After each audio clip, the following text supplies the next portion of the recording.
All right, Shalom. Shalom. First and foremost, I want to give all praises, honor, and glory to Yahweh, Ba'ashem, Yahushai, Ba'ashem Rakakwadash.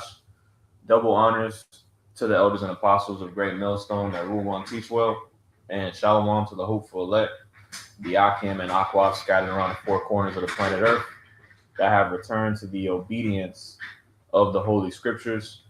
All right, which when you get into the scriptures really point you to Yahweh Shai, all right, who is, who the world ignorantly calls Jesus Christ, the only begotten Son of the Heavenly Father, all right, and, our Savior, all right, and it really all starts with Him, okay, but this lesson we're going to go into trust, all right, and I'll entitle the lesson, Trust in the Lord and Watch What Happens, all right, trust in the Lord and watch what happens.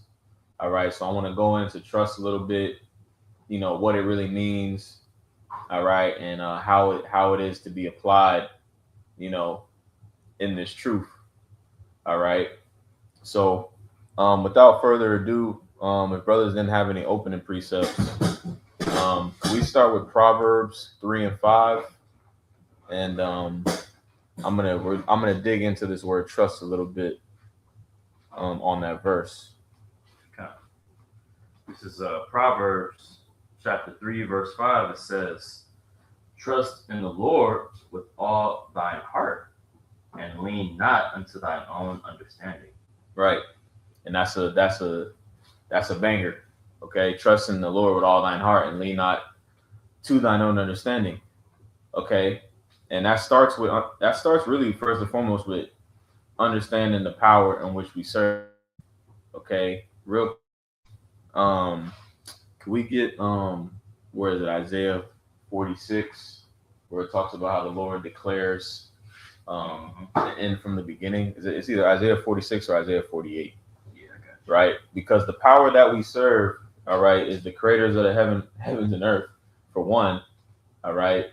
But also, he spoke everything into existence and he declared everything from the beginning. Okay, which is what we go into when we talk about prophecy. We're basically going into the things that Yahweh Bashem Yahushai has determined, all right, going all the way back to the foundations of the earth. All right. So that's what we're trusting in. We're not trusting in man. We're not trusting in ourselves. Okay. We're not trusting in any device or any carnal means of getting out of this situation.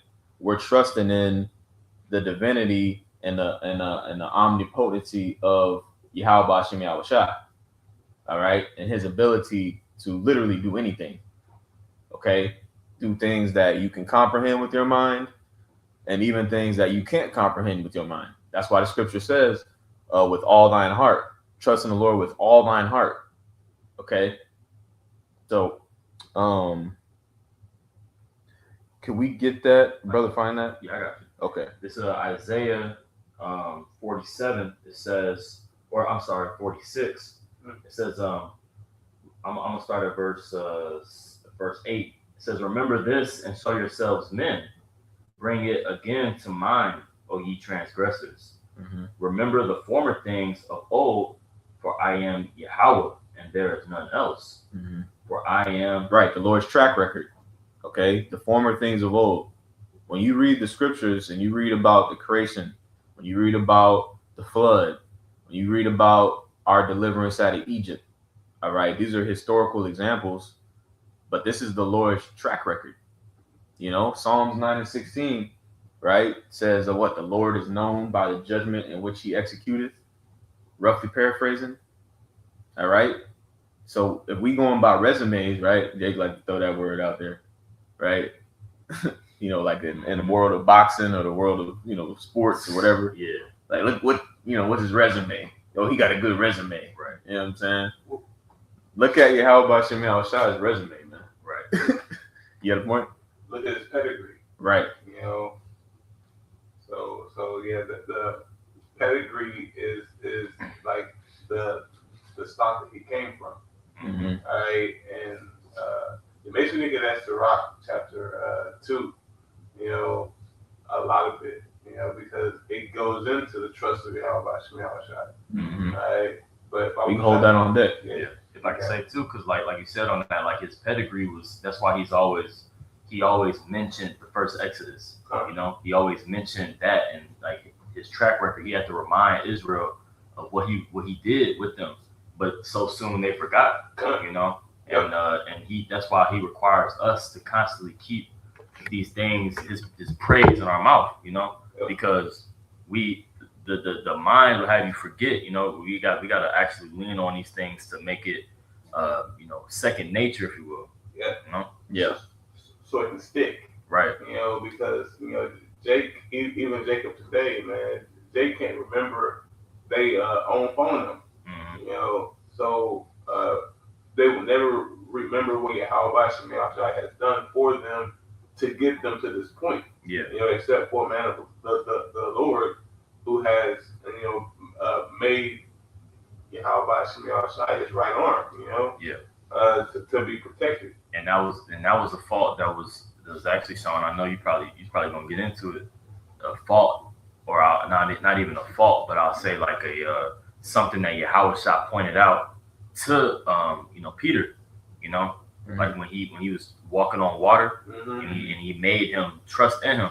You know, and we know who Peter is, which, you know, that's David in the reincarnation. Yeah. You know, but that was a prophecy with the, you know, or I'll say not a prophecy, but a foreshadowing, if you will, with the house of David, man. You know, like we would have to remember Yahweh Shai and ultimately trust in him, so we don't get, you know, taken away with this flood that's about to come upon us. You know, that trust is going to be necessary to our relationship. Yep. Because when you look at Jacob's trouble, when you look at the scenario that we're in here in America, all right, Esau, the fact that he's been given, you know, the level of power and control over the earth that he's been given, the technology, right? This is the equivalent of what, like, us making it through this situation is the equivalent carnally of walking on water. Yeah, it's going to be a miraculous deliverance.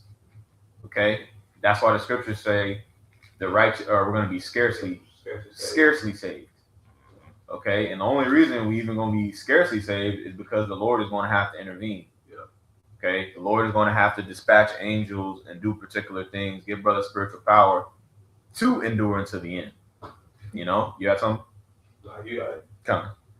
You want me to finish this up? Yeah, we'll finish that up. Okay, this is Isaiah chapter 46, verse 9. It says, "Remember the former things of old, for I am Yahweh, and there is none else. I am the Most High, and there is none like me, declaring the end from the beginning, and from ancient times the things that are not yet done, saying, my counsel shall stand, and I will do all my pleasure." Yep. The Lord's counsel is going to stand. All right. And that's where our trust lies. Our trust lies in the Lord's counsel. All right. And the things that the Lord has, the decisions that he has made in regards to our lives. All right. And then in regards to his plan, you know, for, you know, the heavens and the earth. Okay. What we're doing now is we're buying in to that plan. All right. We're investing into that plan. All right. In the form of, you know, this sacrifice, you know. But on the flip hand side of that, really, Yahweh Shai is investing in us. That's another heavy part about it too. Okay, the Lord's sacrifice, Yahweh Shai doing what he did. All right, that's a part of that down payment, man. That's a part of that, you know, price that was paid so that we could get to the point that we at now. Yeah, well, that's the thing about an investment.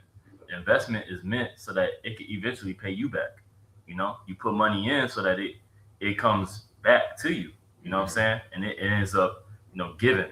You know, you guys in the long term, right? All right, because this is a long-term investment. Okay, and we're not going to receive the full reward, you know, on this side. We're going to receive it in the kingdom to come. Yep. You know, so, but we did get a, you know, little ski taste, you know, a little choice piece here through the spirit and power of Yahweh Shemel Shai, through wisdom, you know, through the things that the Most High has put forth to show us, like those nuggets. Yeah. You know, so we have gotten, you know, pieces, you know, but the full reward or the big chunk is going to be in the kingdom. I got something for you. Sure. Let's get it. This is Isaiah 26, and y'all stop me whenever I read to verse 3. Isaiah 26:1. Yeah. It says, "In that day shall this song be sung in the land of Judah.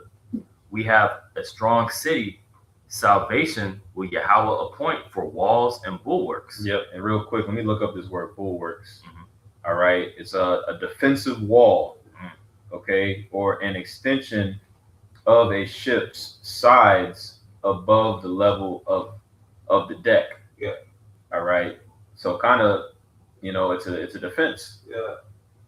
You know, it keeps you stable, keeps the ship stable. Yeah. You know, like we just brought up that example, Peter walking on water. What was Peter's defense, his bulwark in that situation? It was his trust in Yahweh. You know, you got a point out? You got it. You sure? Yeah. You got it, bro. It says verse 2 says, "Open ye the gates, that the righteous nation which keepeth the truth may enter in. Thou wilt keep him in perfect peace, whose mind is stayed on thee, because he trusted in thee." Boom. That's it. Could you read that last part again? God, and it's one more verse 2 as well. Okay. But you can speak on this, please. It says Isaiah 26:3. It says, "Thou wilt keep him in perfect peace, whose mind is stayed on thee." And that's a key point right there, because this is a mental game. This is a mental battle. And as we progress, okay, in the timeline, so to speak, a prophecy, all right, and we see how the Lord is getting ready to escalate things here in the States, especially. It's going to be extremely important for you to remain trusting in Yahweh Bashem Yahushua, right? The scriptures say what? Wisdom and knowledge shall be the stability of thy times. In strength of salvation. And strength of thy salvation. So like the lesson, like the title of the lesson, trust in the Lord and watch what happens, man. The trust and faith that we've been accumulating, that we've been getting during this grace period, is what we're going to have to tap into in order to get through these times. Okay? And don't underestimate what the Lord gave you either. You know? Because it's easy in the flesh to, you know, because faith is not something that you can actually see. You can't go in your closet and, you know, count how much faith you got, right? Or whip out a storage chest, all right, or a bug out bag. Oh, I got this much faith. No, it's something that it's all spiritual. Yeah. You know, you got a point? No, I was just thinking about having that sound mind, you know, because the Most High didn't give us a spirit of fear, but of a sound. That's it. Sound mind. All right, and in this kingdom, they want you to have fear, but we have a sound mind to trust in Yahweh Bashem Yahushai in all of his ways and everything that he does. So really, you know, that's how we're going to stand boldly in how our foreheads are going to be hard against their foreheads. I know I took a lot of precepts to put it together, but you know, that's what's going to make you be that brazen wall to the world. That's right. Yeah, but you got it. No, that's right. That's right. One more verse on this. You speak on it, bro. It says, Isaiah 26:4, "Trust ye in the Lord Yahweh Bashem Yahushua forever, for in the Lord Yahushua is," or I'm sorry, it says, "For the Lord Yahweh is everlasting strength." So the trust leads to strength, man. Yeah. Trust leads to peace. All right. And this word trust that we're using a lot is synonymous with faith at the end of the day. Right. And do you mind reading that, those last two verses in the NLT, if possible? As a matter of fact, if you don't have it, I can read it right here. I get it real quick. Okay, come on. Hold on. Just give me a and then I'm gonna pull Colossians 2:7. All right, because as things get crazy here, right? As the world becomes more unstable, okay, the stability, the peace, the trust that Yahweh Shem Yahushua has given us is going to be on display. You know, the stability that the Lord is going to give his men we're going to stick out like a sore thumb. Yeah. People are going to be freaking out at the gas station. They're going to be freaking out, right? Scrambling, right? People are already crazy. People are already road raging for no reason. Yeah. Going 100 miles an hour and just slowly, inches from hitting you, just getting in front of you. Trip. Yeah. Trying to provoke you. Yeah. Right? Waiting on you to react. All right. So when we come into these times and people see, oh shit, why is he not reacting? Why is he not shaking?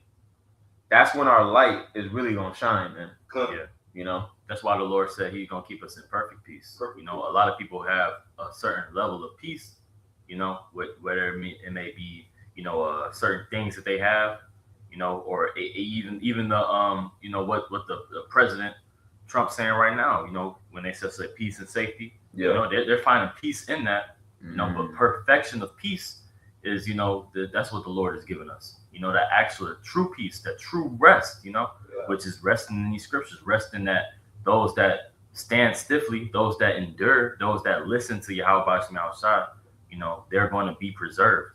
You know, and that's the strength of any woman, you know, especially the wife of the Lord, right? Because, you know, a woman's strength is her man, you know, keeping her from doing things irrationally, you know, doing things, you know, provoked in a you know, because you can easily tell when, you know, your woman's in a rushed, you know, not making sense spirit. You know, you can see it, you can see the things, but that's only from a perspective of, you know, of the husband, man, you know, of somebody that's considering long term.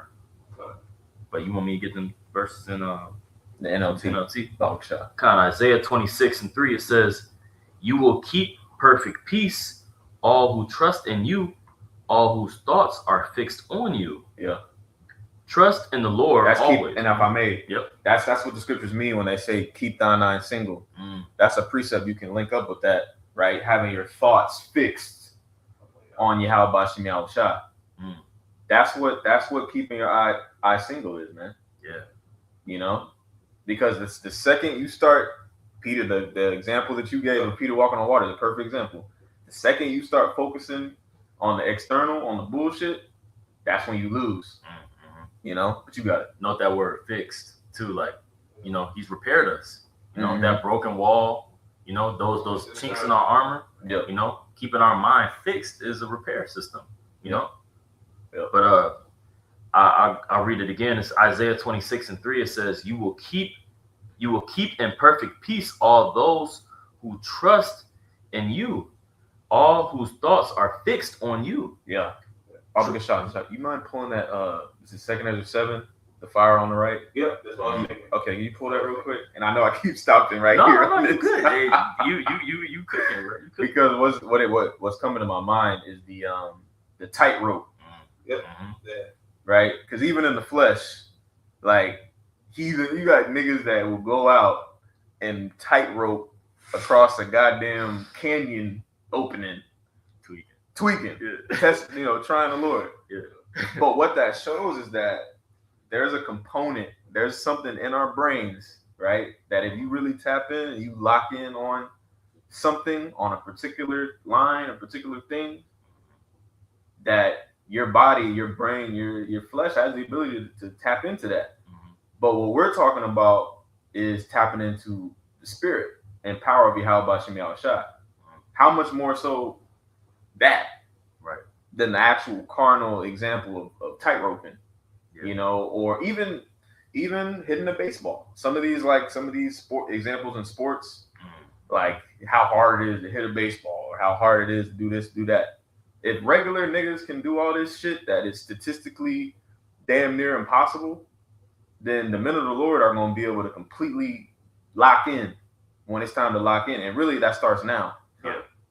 Because what it is you know, is the visualization. You know, Mm-hmm. like you got to see it before it happens, right? And that's the theme of a prophet.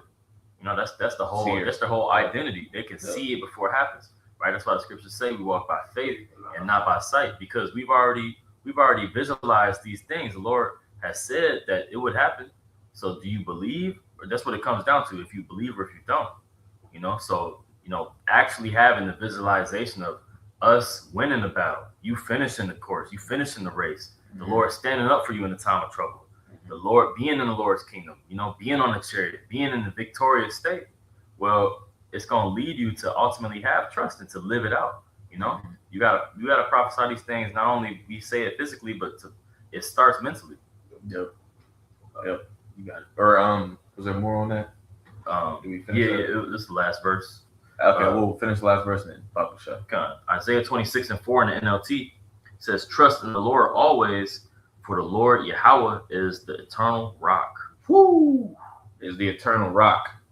All right, and rocks represent, 30 strong. right, Yeah. stability. History too. Yeah. Yeah. Like you'd have castles, kings, right? In our case, the temple that are built on rocks, built on mountains. Yeah. Hey, that rock also was carved out to be the chief cornerstone. Yep. All right, and that's who our faith is leaned upon, because that chief cornerstone was Yahweh Shai. Right. Okay. The water. Yep. But No, so you got it. I was gonna say that's why a lot of times after a miracle happened, in the ancient world, our ancestors would set up rocks, as a monument. Yep. The Lord will he would be like, make a monument here for the things that I've done in this place. He would set up a rock just as his, like you said, that track record. Mm-hmm. Do you believe in a rock? That's why that nigga Dwayne Johnson gonna die, man. He took that fucking, he took the name, the nigga go by the rock. It's obviously, More. a shot at the disbelief, and the putting on of to be a Messiah, but that makes sense, that whole the rock, like it's the idea of looking toward it, man, is important. Mm-hmm. Did you want me to start at 6 or 7? Whatever you think is good. Second Ezra chapter 7 verse 6. Mm-hmm. It says, "There is also another thing: a city is built and set upon a broad field, and is full of all good things." Right, and that city is the kingdom. But as I always say, or not always me. The scriptures say the kingdom of heaven is within you. Yeah. Right? So yes, we're chasing the kingdom, but really, Yahweh Shai is trying to get us to get to a place in the mind, in the spirit. Okay, and then we're going to be transformed. Then we're going to be changed. Then we're going to get the immortality and actually be taken to the kingdom. What you got, Doc? Yeah, and going in on your point, we're going to have to be transformed in the renewing of the mind, but also in this flesh to actually be in the kingdom to see how Bashim Shai as he is. Okay? Yeah. Not deviate. Verse 7, it says, "The entrance thereof is narrow and is set in a dangerous place, to fall, like as if there were fire on the right hand and on the left a deep water." Yep. So it's dangerous. You It's difficult to access. Yeah. Okay. I forget what that one scripture is in the New Testament. Broad is the way that leads to destruction. But narrow is the way to lead to salvation. And Sirach chapter 4 verse 17 goes into that. If I pull that, because that's Sirach 7 and 14, or He said 4 and 17. 4 and 17 goes into wisdom, and how it's going to be able to guide you through those perilous times, as fire on one side, water on the next. Yep. About Shai. Mm-hmm. Yes, pull it. And that shows you too, Yahweh Shai. That shows you too that Yahweh Shai had access to the Apocrypha. He read the Apocrypha, right? Second Ezra. That example that Ezra gives in Second Ezra 7. It's the Lord is basically rephrasing it when you read that the scripture that we quoted. Matthew 7. Matthew 7. Shalom. You know. Yep. You got it. This is Sirach 4:17. It says, "For at the first she will walk with him by crooked ways." See, you got it. Yep. It says, "And bring fear and dread upon him, and torment him with her discipline, until she may trust his soul and try him by her laws." You know, and so I had you pull that because how she's going to take you through crooked ways. You know, the fire on one side, the water on the other. Those are places of danger. All right, but wisdom is going to be with you as you're walking that path. All right, to get you to the other side. All right, and that's trust and that's having faith. All right, do you trust in Yahweh B'Shem Yahweh Shai to get you to the other side? Do you have faith in that? What kind of mindset do you have? All right, If I may, it's like the Zaquan always says, relationship, like, yeah, because relationships are a two-way street. So it's like we're going into trust right now, and trusting in the Lord, but the Lord also wants to be able to trust us. All right, wisdom also wants to be able to trust us, which is like the precept that you're going into. Why we're put in all these different various situations. It's not just because the Lord wants to put hell on us. Nope. It's because the Lord wants to see, can I trust this individual? Yeah. Does this individual have faith? You know? and that's Elder Arianazi. Mm-hmm. The Elder Arianazi pushes that heavy in the gym at Dallas camp. Yep. I got something real quick. Bring it Sirach, out. Bring it out. oh, Sirach 6:7 says, "If thou wouldest get a friend, prove him first, and be not hasty to credit him." So it's the same thing like brothers are speaking on, which I just walked in, but brothers are speaking on wisdom. Yahweh B'Shem Yahweh Shai, that spirit of wisdom ultimately being there as a as a means of for our longevity and success in the long run ultimately, man. But that like what you read, can you read that part again, bro? God, yep. It's Sirach 4:17. "For at the first she will walk with him by crooked ways, and bring fear and dread upon him, and torment him with her discipline, until she may trust his soul and try him by her laws." Right, and so she may trust his soul. So there's a proving grounds that ultimately has to be played out first before you get to that period of like, okay, and you're intimate to that level, that extent. Because even wisdom will just like reveal more and more and more and more unto you until we're perfected. Yeah. You know what I'm saying? So there's all these layers of proving grounds, and what's the term? There's echelons, I believe is the term. Levels that we have to see through to, get closer and closer to Yahweh B'Shem Yahweh Shai and be given more wisdom, to utilize. There's a reason why in every game or everything that you have to do in this world, or even just like if you're playing a video game, it's a reason why they associate ability to do things and to be better with experience.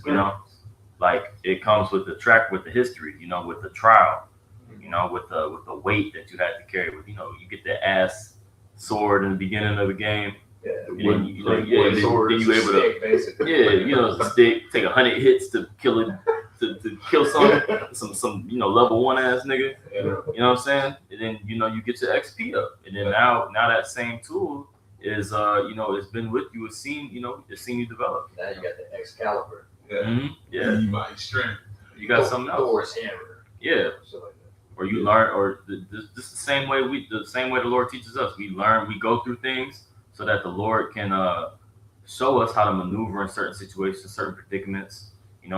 Bring out certain characteristics of our spirit that we maybe didn't know that we have to grow and strengthen, and then to apply later so that we can be better or teach someone else. I was holding You got it. No, you got it. You want more? No. Come. You good. Okay. Sirach 4 and 18 now. It says, "For then will she return the straight way unto him, and comfort him, and show him her secrets." You know, because she has been found to trust you. You know, after you took the brunt of everything that came towards you. All right, now you're trusted, and you're pretty much a beloved, because it says also in that Sirach, but that's going back to Sirach 1 and 9, 1 and 28, going into how wisdom maketh you friends unto your house by Shemini Shadows, paraphrasing. All right, and how are you a friend? Because he trusts you, just like the brother brought out. You know, he's got to try a friend. We are trying to be at that initial table with Yahweh Shai. Okay, the 144,000 sitting there eating and drinking that wine that the Most High hasn't had since the beginning of the world. All right, and since we're wanting that, you know, and we're seeking after that, all right, that's a heavy burden to carry, you know, but Yahweh Shemini Shai is going to help you through it. Yeah. You know, and it takes trust and faith.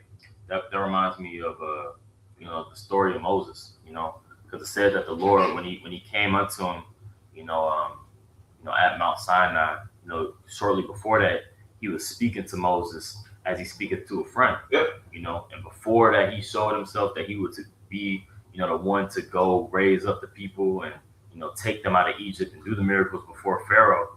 He put him through, you know, where he lived a lavish life, right? He was, you know, Pharaoh's, you know, right hand man, and he gave it up to follow the Lord. He gave it up to you know, do the things with the Lord. He went, you know, on to was it Moriah? Talking about I forget the land, you know, he went into, but he exiled out of fled. Yeah. Yeah, when he fled out of Egypt, and you know, 40, Jethro. It was the priest of Midian. Mm-hmm. You know, That's the spirit. We just went into this in camp last night. Oh, really? Yeah, that's the spirit. You know, but he put him through trials. Like he lived a hard life there, 40 years, mind you. You know, of just you know, the Lord dealing with him before he really, you know, showed him that he was trustworthy to receive the go ahead to take his people out. You know? Does a brother know where that scripture shall he find faith on the earth? 2 Ezra 6. That's 2 Ezra 6. Gone. And I ain't gonna cut you off. Well, no, that's gonna be what the house of David does in these last days. The house of David is gonna go through that entirely. You know, we know Moses was David. Yeah. You know. Yeah. There's, I'm sorry. No, you good. You comment. 2 Ezra 5 and 1 goes into the land being barren of faith, but the one is you're thinking of is Luke 18 and 8. It says, you know, this is ultimately going to that parable of that wicked judge, you know, that ultimately the woman was crying unto him, and because of how she was annoying him, he ended up having mercy on her, you know, and granting her request. I forget exactly what it was, but it says, I'll start at verse 6. It says, in the Lord, Luke 18 and 6, and the Lord said, hear what the unjust judge saith, and shall not the Most High avenge his own elect, which cry day and night unto him, though he bear along with them? I tell you that he will avenge them speedily. Nevertheless, when the Son of Man cometh, shall he find faith on the earth? Right. Shall the Most High find faith on the earth? All right, because it's going to be so bad. It's going to be so bad out here that really people are not going to believe that there's a God. It's going to be so much death, but then you're still going to have that remnant whose faith is at an all-time high, because we saw the buildup, we saw the script, all right, and we believed in it. You know, you got one? Yeah, this is Sirach chapter 2, verse 10. It says, look at the generations of old and see, did ever any trust in Yahweh Shemini Shai and was confounded? Or did any abide in his fear and was forsaken? Or whom did he ever despise that called upon him? Yep. You know, because Yahweh Shem Shai, that trust factor, in the generations of old, because I know we're talking about modern day, but we have to go into the past to acclimate ourselves, to get ready for the things to come. All right, because Yahweh Shem Shai is about to make major moves upon this earth, and it is going to be likened unto the times that we read about, because it's about to be distress everywhere. All right, and just like the brother's saying, we're going to need that trust factor. Everybody ain't gonna have it, bro. Yep. Everybody don't have it, bro. Can we finish the precepts that we had though? Held? Oh. We finished the second Ezra 7 and the Salaki. yeah. Let's finish those real quick. Salaki, that's what Want me to get that? second Ezra 7 and 8. Yeah, I can read it for you. It's second Ezra 7 and 8. It says, and only one path between them both, even between the fire and the water, so small that there could be but one man, so that there could be but one man go there at once. Mm-hmm. If this city now were given unto a man for an inheritance, if he never shall pass the danger set before him, how shall he receive this inheritance? Right, he's got to go through the danger, because the danger, that's the trial of our faith. Yeah, that's how the Lord knows. It goes back to that precept he just read in Luke 18. Right, the Lord is looking for faith. The Lord is looking for those who stood stiffly for His name, even when it didn't look good. Especially when it all looked good. You know what I mean? Especially, right? Because everybody's chilling when everything, is hunky dory. Yeah. Right. Like that's the thing about Jake that know that they're Israelites. That's just scratching the surface. Right. Knowing you're an Israelite doesn't mean that you give a damn about Yahweh Shem Shai. Right. Because the scripture says what? Many shall say, Lord, Lord, in that day. And the Lord will say unto them, depart from me, you wicked, I have not known you. Mm-hmm. Yep. But that's why the Lord also says too in Isaiah 30th chapter, woe to you that trust in Pharaoh.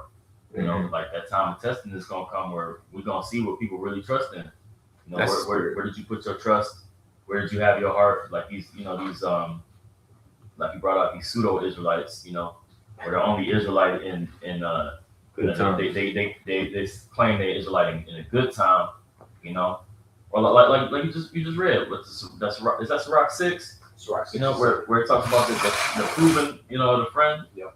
Like they'll eat at you in the table and the servants to do all this, but then a hard time comes, it'll be like, damn, hey, who is this? What I gotta do? I got one more quick one just to back you up. Sirach 12 and 8, it says, a friend cannot be known in prosperity, and an enemy cannot be hidden in adversity. Mm-hmm. Right? So that adversity, that's ultimately going to reveal who's the actual friend of Yahweh Shem Shai. Because the thing is, like, because I found out this information not too long ago, and I think I brought it out in one of the classes before, but when you go into the word friend in French, there's a few different ways that they'll say it. Kind of like how like looking at America, like how we speak. Mm. There's different dialects, different. When you go to Baltimore, they speak differently. They say different words and like verbiage and stuff. We have terms like friend, homie, bro, brother, like that's my real. Like you might go to Cali, they'll say some other shit like, or New York, they'll be like, that's my heart. Yeah. You know what I'm saying? Like it's like different shit. So the same thing any other country you go to, but in French, one of the ways you say friend is copain, which when you break that word down, co means with, and pain translates to bread. So with bread, so a true friend, right? Like in Revelation 3, the knocking on the door of our minds, the true friends of Yahweh Shem Shai are being given the mysteries, right? The breaking of the bread, the sharing of information, like in the movie. The Book of Eli, where he was kind of, she came and, she was supposed to be like a prostitute for him that night that he was staying in town, but, ultimately, you know, he kind of showed her some things. He showed her how to pray and stuff and everything like that. He was breaking bread with her. He was showing her things that she was never privy to. It's the same thing the Lord has did for us, but the triumph doesn't fully. The triumph is already here because, like Howard said, "Be of good cheer. I've already overcome the world." Right. So he who needed to get the victory has already gotten the victory. Everything else is just playing out. But as for us as individuals, I don't want to say the problem, but the opposition is the fact that we have to maintain the faith in the things that we've learned all the way into the very end. Yeah. In the midst of persecution, in the midst of the physical, spiritual opposition, everything that's ultimately being thrown against us, like the brother Bashar was speaking of. But you got to go too long. And it's like you said, in order for mystery to be conveyed, right? That means that there's a trust that's underlying that transaction. Yeah. Like if I'm sitting down, if I invite you into my home, make you a meal, and start telling you personal things about my life, right, and plans that I have for the future, that means that there's an understanding, there's an agreement, there's a trust that's being made. Right. All right, which is also a fearful thing. Yep. Because breaching that trust, all right, is of the utmost disrespect. Yep. Right. Yeah. It's like, if I may, bro, I'm sorry. It's like in the movies where he said, "Well, if I tell you this, you gotta take it to the grave." You know, or if like what Bashar said, if I tell you this, I have to kill you. Mm-hmm. Like it's that heavy. You know what I'm saying? Mm-hmm. But that's the whole idea of like family. You know, like a family they'll reveal like, you know, the things that they're like the secrets that they found out about something, you know, and then pass that down, right, to give to you. But like if you were to go back and try to figure it out instead of trusting them, it would take you your whole life to figure out. Yeah. So it's better for you to just trust them and then build upon it, you know. Like you know, having that trust, like you said, like it's so important because we don't have the time to just, you know, look into everything that the Lord is saying. Well, okay, well, he said this and it was right. He said this and it was right. He said that and it was right. I think that all this man is saying is right. I'm gonna just follow this man. I don't have trust, you know, and that's where it ends. So that's the goal, you know, and to have it as be, you know, where we take it to the grave, like you said. And just to say, are you reading something? No. Could you get that Wisdom of Solomon chapter 4, verse 13, where it talks about he has fulfilled long season in a Yep, I got you. short time. Yep. This We hold Psalms 22 as well. Psalm 22? Yeah. Okay. It's Wisdom of Solomon 4:12. It says, verse 13. It says, "He being made perfect in a short time fulfilled a long time." See that right there alone. You know, the reason why he was made perfect is because he trusted in Yahweh Shemel Shai. Because this is going into Enoch. Enoch trusted into Yahweh Shemel Shai. All right, and so with this trust, he believed everything that Yahweh Shemel Shai was saying unto him. All right, so therefore there was no stops. He understood everything in a short season, and he fulfilled a long season in the hellish position that he was in. Yeah. You know? That's what Yahushua did too. You know, Yahushua trusted that he was going to fulfill all the prophecies and that the Lord was going to raise him back up. Yeah. You know, he believed it. And, you know, it was, and it comes, and it keeps on coming down. You know, Yahushua believed that. So why wouldn't we? We know what Yahushua did, you know. Yeah. But like, think about him as like him just turning into a man and having to make that decision of like, yo, I gotta fully go through with it. And he's like, you know, praise the Lord, and I'm gonna do it. That was Even unto his death, you know. He said at his death, "Hey, Lord, why hast thou forsaken me?" You know, and it obviously shows that the Lord did not forsake him. His name is still being spoken in praise and remembrance to this day. And if I can ask what you're saying real quick, because Yahushua was always speaking to the Heavenly Father, right? Praying to the Heavenly Father, even in his time of despair, right? He still trusted in the Lord. That's what the priest is going into, man. Trust is you walking through this world, living by faith, not by sight. Like we said, we're going to see some things that's going to fucking want to break us down. Yeah. Want to sever that faith that we have and that trust that we have in Yahweh Shemel Shah. That's when it's going to be needed the most, right? We understand Ephesians 2:8 said faith is a gift. You have to manifest and hold on to that gift. You don't throw away a gift that someone gave you, right? Like, you know, maybe someone gave you a bike or something like that, tip-top condition, right? You'll take care of it. Yeah. Longevity, you take care of it. You know, change the tires, your oil, change the chains, you know, because that person gave it to you with good intentions. The only reason you would throw it away is because you deem it as invaluable. Yeah. That's like the example of Judas. He pretty much threw away his calling of election for what does it add up to today? The amount of shekels that he sold out for, like $200 some, $300 some. Insignificant when you think about it. Right. Because you had the church to lean on, using him as an example. You had the church to lean back on if you needed some money. You know what I'm saying? Romans 15:4. So Psalms 22. you put a worldly possession over salvation ultimately. You know what I'm saying? Because ultimately in that moment you wasn't moving in the spirit, you was moving in the flesh, and you deemed it as invaluable. That's the only way that's the only reason a person would throw away a gift, especially a gift that's meaningful and as important as the one we receive, is if they deem it as invaluable. You know what I'm saying? That's that ultimately that. And it comes upon every man differently, but that's those tryings from the Lord, Yahweh Shemel Shah, to see if you are actually a friend. You know what I'm saying? What you got? No, you good. Can we read Romans 15:4 real quick, based off of that point that he made, all right, about basically Yahweh Shah, right? Because when you read the scriptures, okay, why was Yahweh Shah so committed?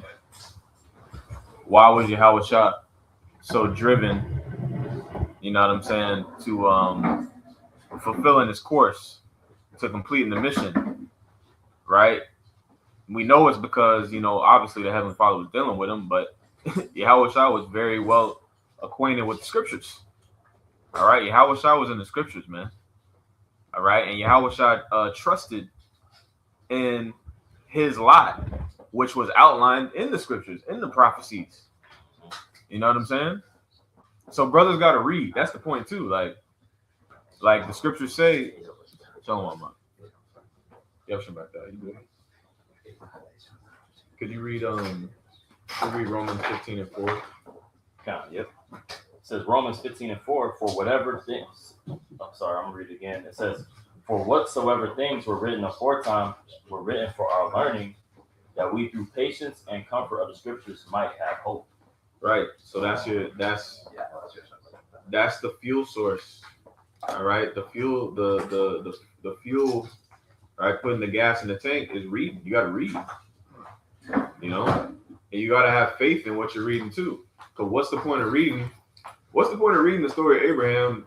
You know what I mean? Or all these various accounts in the scriptures, but you don't actually believe those type of things can happen. Yeah. Right? You don't actually believe, okay, Abraham and Sarah, who was 90, they were 90 going on 100, had Isaac. Do you actually believe that took place? Do you actually believe that Moses, mother put him in water in a river and he was preserved? You know what I'm saying? Okay.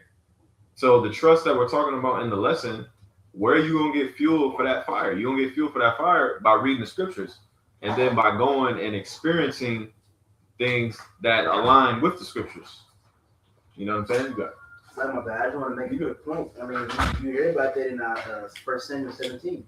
Mm-hmm. That's what David did. Before David went against Goliath, right? When Goliath was sitting there defying the armies and Lord, what did David tell Saul? He recalled back to the time when the Lord had helped him. Mm-hmm. You see, the Lord helped him in a time when he had to fight the lion, when he had to fight the bear. The Lord doing the same thing for us, essentially. Yep. In every brother's walk, you can't sit here and tell me that the Lord ain't came through. Now, you know, it's different aspect. You know, you might have been late on rent, or you know, you might have a flat tire, and some niggas pop up, I'll get you free new tire. Like, you never know. But those things the Lord put in our story. So when it comes time, don't forget that I've been with you. Mhm. You know, I've always been with you. Exactly. So don't think just because the test might seem bigger, you know what I'm saying, the obstacle bigger, you're going to get through that same obstacle, because Goliath is bigger than that fucking lion and them bear. You see? And Goliath was when you read it, Goliath was a man from war from youth. Mhm. So it wasn't just like, oh, this nigga was cut. He was with it. He been through it. But David was like, hey, Lord with me, so you ain't got, hey, like you said, Lord before us, be against us. So the Lord's been for us all this time. What makes you he's gonna switch up? Yep. Unless you switch up. Yep. If you switch up, then he gonna switch up. Oh, you don't believe him? Okay. Yeah. Right. You don't get it. That's the spirit, and we was, bro. That's heavy point. Because we were just talking about how it's a two-way street. Okay, we're trusting in the Lord, but the more we trust in the Lord, the more is going to be entrusted to us. Okay, so when we have these conversations about spiritual power, right? Jake's shooting, calling down, changing the weather, and who knows what brother's gonna be able to do? Brother's gonna be able, you know what I mean? Yeah. When we talk about these things, the Lord has to entrust you with that. Yeah. And how do we show the Lord that we can be trusted? We got to trust Him. It's a cycle. You know what I mean? Like when you look in all of creation, the water cycle, this cycle, that cycle, it's the same thing being recycled over and over and over again. You know what I'm saying? So when the Lord, it's like, you got it. When the Lord gave us faith, right? That faith is being regenerated. It's been, you know what I mean? It's being cycled, and it's getting stronger, and it's getting stronger, and it's getting stronger. What you got? I don't know if y'all brought it down. That's Rock chapter 2 and verse 10. Let's get it. It says, look at the generations of old and see, did ever any trust in the Lord and was confounded? Or did any abide in his fear and was forsaken? Or whom did he ever despise and call upon? Pretty much going into your point, we have all the accounts of our ancient forefathers put in dire situations that look like there was no way out. For example, the three holy men, Shadrach, Meshach, and Abednego. They were in that furnace that was heated up seven times more than usual. And yet they said, we're going to trust in Yahweh Bashem Shai, regardless if he delivers us or not. We're still going to serve our power regardless if we have to be put to death. But what did the Lord do? The Lord delivered them. And who was that? That fourth man in the fire, Yahweh Shai. That's who the Lord's going to send to deliver those who trust upon him. It's going to be Yahweh Shai. Yep. And the title of the lesson was trust the Lord and watch what happens. And that makes me think about the point that Warga made about David, because when you read that account, David was everybody was asleep on David. David was the underdog in his family. So David went from essentially the lowest ranking male of his family to the king of the nation of Israel, and the only king that had the united 12 tribes. Now Rehoboam, they had it for a moment, you know what I mean? Or Solomon, Solomon had it, you know what I mean, going into history. But Solomon was David's son. So really, that was David's kingdom passed on to Solomon, but we know Solomon the outside, obviously. But whatever brothers got. If I can make no, you gotta go ahead. We'll finish with that. If I can make a quick point, It's gotta be quick. That's why it's so important. That's why quick, brother. I'm sorry. That's why it's so important for you to to be asking about, be praying about faith, because we understand that Yahweh Hashem likes to show his power, and he likes to show his power with those that believe in him. So it's like, that's why when you increase more and more in your faith, you get put more and more difficult situations to where the Lord got a chance to show his power, because you believe in him, right? And it's really gonna be like that in Jacob's trouble. Well, when all hell breaks loose, at the all-time high, the Lord's only gonna perform a miracle for those that can believe in him, that believe that he can do it. So you have to have that faith that pretty much matches that ultimately. Yep. He that believeth on the most high must believe that he is. And that he's a rewarder of them that does. I was just like saying that. Right here, bro. This is Hebrews 1:6. It says, but without faith, 11. Just for the sliding in listeners. my eyes. Now you good. I'm I'm good. my glasses on. Right. Wait, you about to get verse 1? No, he said 1 and 6. Oh, okay. So now you good. I hope We the like that. flesh. Hebrews 11:6. But without faith, it is impossible to please him. But he that cometh to Yahweh by Shem Shah must believe that he is, and that he is a rewarder of them that diligently seek him. So if without faith it's impossible to please him, well, even Yahweh Shai said, if you have faith as a grain of a mustard seed, then you shall move mountains. So how about when your faith is on overdrive or you know, when you're on fleek, faith on fleek, fleeked up.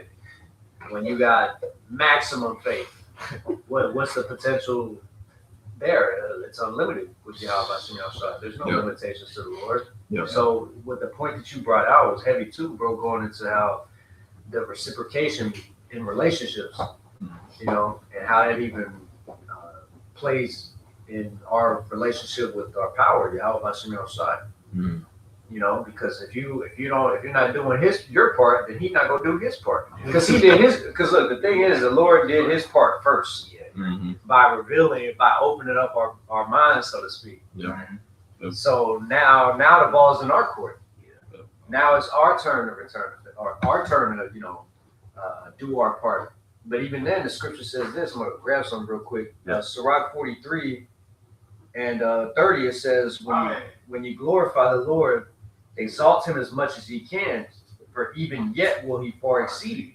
And when ye exalt him, put forth all your strength and be not weary, for ye can never go far enough. I'm going to read 2 more verses. It says, who has seen him that he might tell us? And who can magnify him as he is? There are yet hid greater things than these be, for we have seen but a few of his works. Right? So when you, like I said, when you glorify the Lord, exalt him as much as you can, because you can't even go far enough. And even when if you do 100%, 144% of what you can do, he gonna exceed that. Yeah. That's why the scripture says this. I reckon the sufferings of this present time are not to be compared with the glory which shall be revealed in us, because the Lord gonna far outdo anything our minds could even imagine and comprehend. Yeah. You know what I'm saying? But Because even the few works, like at the end of that verse, it said like, can you read the last part of that verse again? Sirach 43 and 32, it says, there are yet hid greater things than these be, for we have seen but a few of his works. And even the few works that we do see are far out. Yeah. Right. You know what I'm saying? Yeah. Even the animals and shit. Right, the animals, the plants, the stars, that the heavens. Even the few works that the Lord has even allowed us to kind of comprehend are far out. It's far out. Like the fastest animal in the world, it's not literally when it's flying, but the attack that it does at the Peregrine Falcon or something. Yeah, like yeah, that. exactly. It's diving 200 some miles an hour, bro. Diving speed, crazy. It'll literally dive so fast and just come and just hit the prey, and the prey will just like fly. The feathers fly everywhere and shit. It just fucking just kills, like destroys their brain, like gives them brain damage off the rip, just off that hit. It soars up like a mile, 2 miles in the sky, and then it can see the fucking creature, the prey, and then it just starts fucking diving down and going like 200 some miles an hour, bro. Even the highest Just as an flying bird, example, you know what I'm saying? Yeah, and it takes faith, man, to see these things and not take it for granted. The ornaments of heaven, right? The sun, the moon. People don't question how do these things just stay in order. In order, right? And that's part of the thing, man, because this world has so many distractions and that you can miss something like that. So you don't see the majesty, like the priest was going into, of Yahweh Shem Shah, you're in plain sight. But you have to be able to take the time and notice the little details of his work, and then you praise him. Yeah. The ant, the way it builds its mound, like you'll see a mound, but you don't know how huge that thing is, because they did a little thing when they poured cement in it. That thing was huge. Bro, it was it's like from there to all the way, it's all you see deep, is a bro. little It's mound, like, dang. and they construct their own air conditioning. Yeah. Now, if that's not Yahweh Shem Shah, then No. was it the Big Bang Theory? Right. Accident. And I just wanted to say through the Spirit before we, because we've been going about an hour, but there are things that we're capable of that we don't know that we're capable of right now. Like the miracles that Yahweh Shem Shah has promised, that brothers are going to do. Lord willing, we be that number, right? But even if you don't do a flashing miracle, there are things there. You know what I mean? And when I say that, you know what I mean? Like, they, beaming, Right, you know, lasers and right. shit. Even if you don't get the lasers, man, like Something out of that comment. if you're of the elect, if you're of the remnant, the Lord is going to get you through a situation that you had never thought in a million years you'd be able to get through. Right, bro. You know what I mean? And he's already done it. Yeah. You know what I'm saying? His presence being revealed is a mirror, it's a mere miracle itself. Just like it reminds me of that moment, David brought the Ark of the Covenant back, and he danced, and then he had his wife, which couldn't bear children, Michal. She was looking at him like, what are you so happy for? What are you know what I'm saying? Why happy? You know what I'm saying? Why you know what I'm saying? It's because they didn't understand the trust. They didn't understand what that means for the nation. Like they seen the art, but they didn't realize the what it represented. They like you talked about that mound. You can see it. Oh, some ants over there, but they don't realize the significance and the weight behind you seeing that mound up in the earth. Is you seeing the root of the new, the major, Yeah, that's people that own it. You know what I'm saying? The people that are, how much is actually going on. Yeah. Yeah. And that I'm not trying to milk going on the ant example, Mhm. but everything has a role and has a purpose. So ants are like bees. People always talk about bees. Yeah. Everything that bees do is critical to the functioning of the earth. Everything that ants do is key to the functioning of the earth.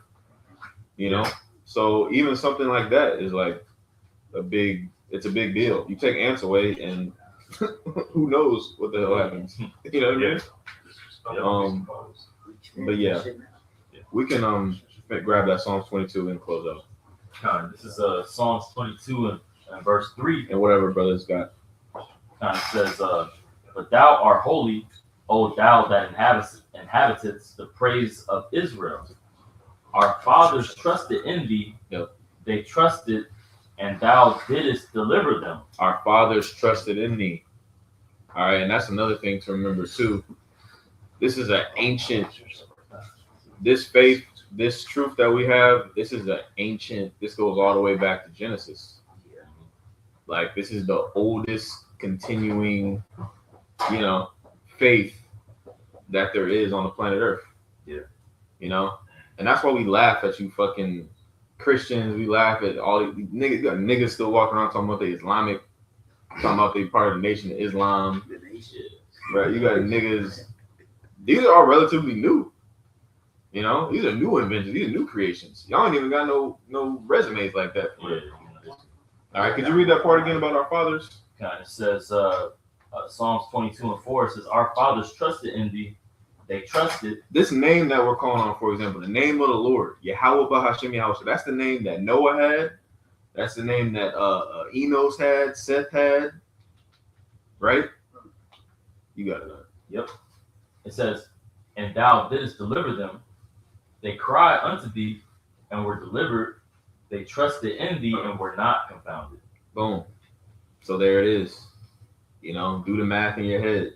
You know what I'm saying? They be saying that. When you read the scriptures, the Lord is what? The Lord is undefeated. Yeah. Like niggas is into analytics now in sports. Niggas want to, this nigga shoots this percent from the field. And on third down, Tom Brady is whatever. Well, guess what? When you read the scriptures, Yahweh Shem Yahushua is undefeated, man. Right?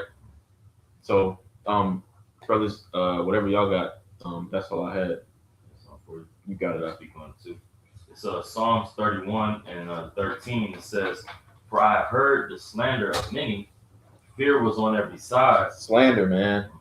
We love it. Like we see niggas walk up and down past the camp, talking shit, right? Murmuring, scoffing, wagging their head. I love it. Me personally, I can, you know what I mean? Mm-hmm. That shit fires me up. Yeah. Because all I can think about is that Wisdom of Solomon 5. Yeah. Right? When you see brothers getting beamed up, all that shit y'all was talking, whew. Yeah. Greatest I told you so ever, man. What you got? It was like when Moses stood at the sea, and this is after all the plagues happened on Egypt. Is after the Egyptians was through, they was cooked, the flies hit them, the darkness hit them. The Lord raised up the pillar, and then they had the Suez Canal, and then they looking at Moses like, man, you brought us here just to you see Pharaoh coming. You brought us, man, just to die. Mhm. And Moses said the hardest shit. He said, "Hey, just stand still and watch the Lord work." Mm. And then then that wind came and moved up the waters out the way. It's like, look, what I tell you, the Lord said, "Let my people go." You see how we leaving, right? And he held it open, Yeah. But them same niggas that was there is here, and they're not gonna go across this. They're not gonna go across the sea. They're not gonna make that full walk. Mhm. That's why the scripture said, like we brought up in Isaiah 30th chapter, they trusted in Pharaoh. Them niggas started to go back. It was like, nah, we finna ride with Pharaoh, man. It's looking like it's gonna be through for y'all, you know. So that's how the Lord is coming. Yeah, the Lord gonna melt you niggas this time. He gonna let you take the chip. Yeah. Then he gonna melt your stupid ass. Or you got it. No, you got it. Then hold you in that, Mm-hmm. so you can realize the folly of your bullshit. They call that marinate. Yeah. Let a nigga cook. Yeah, Marinate a nigga in the ICBM. That's a new thing in the earth. that's crazy. Got the plagues before that. Lord gonna keep you niggas in the plagues. Oh, goodness gracious. Niggas gonna have sores on your bodies and shit. See? Then you gonna get melted. And then you heathen going into slavery. Yep. You got that. Yeah, it's Psalms 31:13. It says, "For I have heard the slander of many, fear was on every side. While they took counsel together against me, they devised to take away my life. Mhm. But I trusted in thee, O Lord, and said, Thou art my power. Mhm. My times are in thy hand. Deliver me from the hand of my enemies and from them that persecute me." Boom. And we're on the cusp of that right now. We're on the cusp of being the most hated. We already are, but we haven't been persecuted like that yet, physically. All right. But that's coming. And like the brother brought out earlier, the Second Thessalonians 1:7, the Lord has not given us the spirit of fear. Yeah. We're not worried about that shit. Because you can't, if you could physically stop this, it had been happened already. Yeah. If it was of men, it would have went for nothing. But Mhm. since it's up to how I should be outside, it's going to accomplish that Mhm. which what it came out to do. Mhm. Just like it says in that song, that Isaiah chapter 55, verse 11. Mhm. The words of his mouth does not go out void. Yeah. So, No, spot on, bro. yeah. Is there more? There's a little more. I'm gonna jump to verse 19. You got it though. It says Psalms 31:19. Oh, how great is thy goodness, which thou hast laid up for them that fear thee, which thou hast wrought for them that trust in thee before the sons of men. Like you said, like, oh, how great is thy goodness, those that fear thee, those that trust in thee before the sons of men, because we are before the sons of men. We before the heathen, Mhm. we before the wicked of our nation. They're all looking at us, but the Lord has something laid up for those that believe.